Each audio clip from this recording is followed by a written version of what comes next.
Ito po talaga yung tama at eksaktong paggawa ng DIY dishwashing liquid. Yan po yung mga raw materials na makukuha nyo kay Bright PH.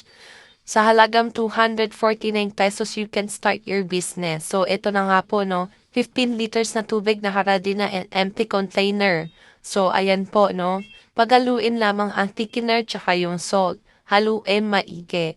So, gamit na namin to sa loob ng 1 taon. Ilang beses din ako nagkamali nung umpisa dahil sinunod ko yung instruction na naka-indicate.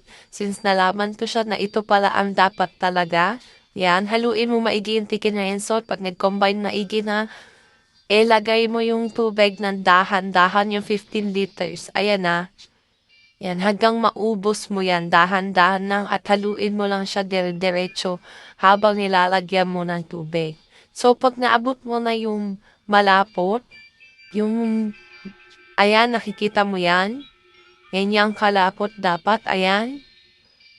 Tsaka mo naman, inagay yung mga raw materials na kailangan or ingredients niya. Ayan, naubos na natin yung 15 liters. So, ilagay naman natin itong mga to. Si 4-in-1, may moisturizer na, may antibacterial, may preservative na rin.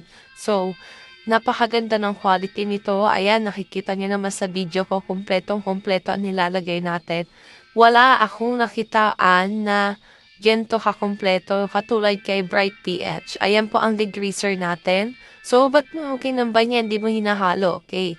Para isang haluan, okay?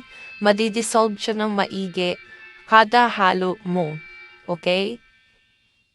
Ayan, pag ganyan na ang consistency, after 24 hours mo siyang ibabad, makikita mo na magkikrease siya katulad niyan. Hindi